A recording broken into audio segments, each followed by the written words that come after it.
Então, depois de tanta informação, você deve estar se perguntando como escolher o esquema de manobra para o seu projeto. Então, bora lá. Para que você escolha da melhor forma um esquema de manobra, existem vários fatores que precisam ser analisados. O primeiro deles, questão da confiabilidade operacional, ou seja, você precisa entender o que é que aquela subestação está alimentando, qual é o nível de confiabilidade que você precisa, quantas linhas estão se conectando, quantos transformadores, se aquela instalação ela pode ficar muito tempo ali sem energia ou ela não pode ter perda de energia. Essas questões você precisa avaliar, e nada melhor do que o seu cliente para te dar essas informações, você consiga entender o processo que você precisa entender exatamente o que é que está sendo alimentado ali, onde é que aquela subestação está inserida, o contexto dela ali naquele sistema. Então isso é uma questão que precisa ser avaliada. Tá? Tem também a questão da facilidade para manutenção.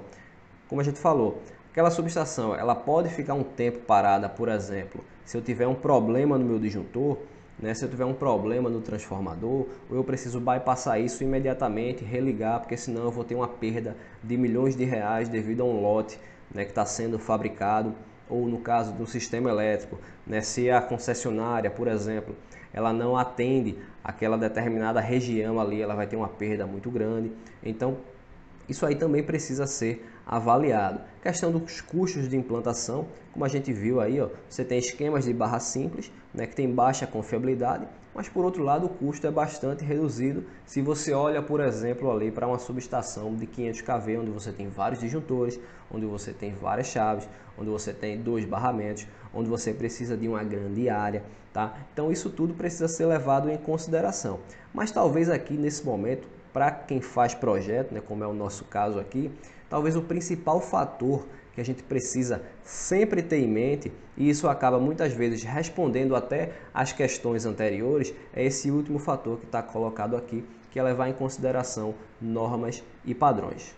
Isso porque, como eu falei no início do vídeo, normalmente as concessionárias elas preconizam determinados esquemas de manobra para determinados tipos de subestações. Então, se você está fazendo o projeto daquela subestação e você sabe que vai submeter aquele projeto para aprovação da concessionária, se você já sabe disso, naturalmente você sabe também que precisa atender às normas da concessionária, as diretrizes da concessionária. Então, se ela fala que uma subestação daquele tipo precisa ter o esquema de manobra barra simples, por exemplo, você sabe que você deve colocar ali o esquema de barra simples. Mas se ela fala que é uma barra dupla, você também precisa colocar de barra dupla.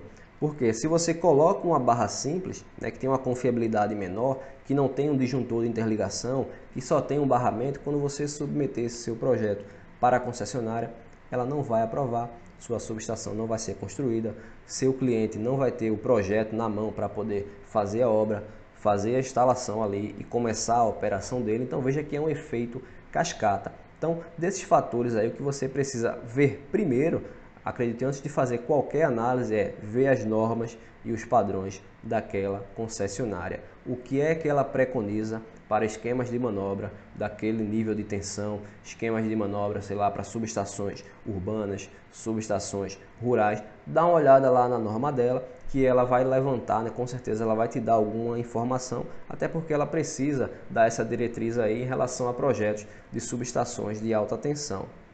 Então, só para dar um exemplo, imagina que você pegou o projeto de uma subestação 230 kV, é uma subestação que está lá na rede básica, é uma subestação importante para o sistema e você ainda não sabe qual é o esquema de manobra que você precisa colocar ali no seu projeto para poder desenvolver todo o restante do projeto, tá?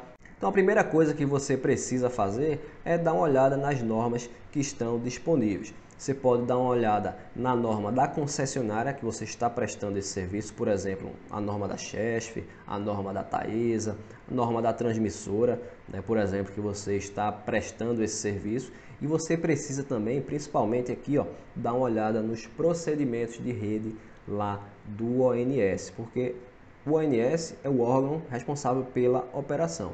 Então, toda da rede básica, Então, toda subestação que entra na rede básica precisa do aval do ONS. Então, ele preconiza ali diversas informações para subestações que estão dentro da rede básica. Então, a primeira coisa que você precisa fazer é baixar o procedimento de rede, tá? O submódulo 2.6 no caso aí para esse tipo de informação, e aí você dá uma olhada em quais informações ele coloca para esquemas de manobra, tá? Então vamos avançar aqui um pouquinho só para a gente entender melhor, tá? Você tem aqui o sumário e o objetivo.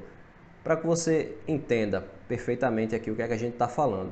Essa norma ele tem o objetivo de estabelecer requisitos mínimos para subestações, né, equipamentos integrantes, né, das funções de transmissão, transformação, controle de reativo, módulo geral, terminais de linhas de transmissão, ou seja, essa norma aqui ó, é para transformadores, né, para base de linhas de transmissão, é para controle de reativo, ou seja, compensador estático, né, compensador síncrono, tudo isso entra nessa norma aqui base de uma forma geral, tá?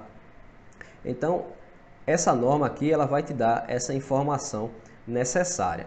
Outra coisa que é importante que ele coloca aqui ó, é que os equipamentos e instalações não devem comprometer o desempenho do sistêmico da rede básica, né? Nem limitar a operação da rede básica ou das instalações de transmissão de energia elétrica, blá blá blá, blá blá blá. Ou seja, a concessionária, aqui no caso não é a concessionária, é o ONS, né, que é o órgão responsável pela operação do sistema, ele está te falando que ele vai dizer, né, mais na frente, já está mostrando aqui, qual é o arranjo que você precisa usar. E que você não pode colocar um arranjo com características inferiores, porque isso pode comprometer o desempenho da rede básica, né, o desempenho sistêmico da rede básica, como ele coloca aqui, e limitar a operação dessas instalações de transmissão. Então, você precisa ter em mente a importância, né, da escolha do arranjo adequado. E aqui já no primeiro tópico mais técnico, já tem essa informação aqui, ó, arranjo de barramento, né, subestação, tópico 3, arranjo de barramento. Barramentos de tensão igual a 230 kV, arranjo barra dupla com disjuntor simples a 4 chaves. No caso de barramentos de tensão igual ou superior a 345 kV, você tem aí arranjo de barra dupla com disjuntor e meio. Então o que é que ele está te falando aqui, já no primeiro tópico mais técnico, né, o tópico 3. Ele está dizendo que se você for fazer o projeto de uma subestação 230 kV, tá, lá na rede básica, você vai precisar usar um arranjo, né, um esquema barra dupla 4 chaves.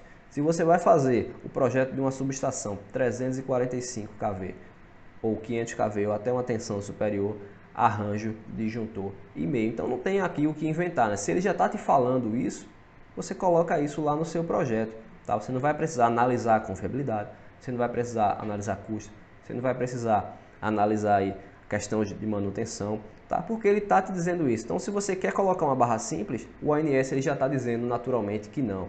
Se você quer colocar um outro tipo de arranjo, o ONS está excluindo isso aí, ele está exigindo que você coloque esses arranjos aqui, o barra dupla, tá, no esquema com 4 chaves e no esquema 230 kV e o arranjo de disjuntor e meio para subestações com tensão igual ou superior a 345 kV.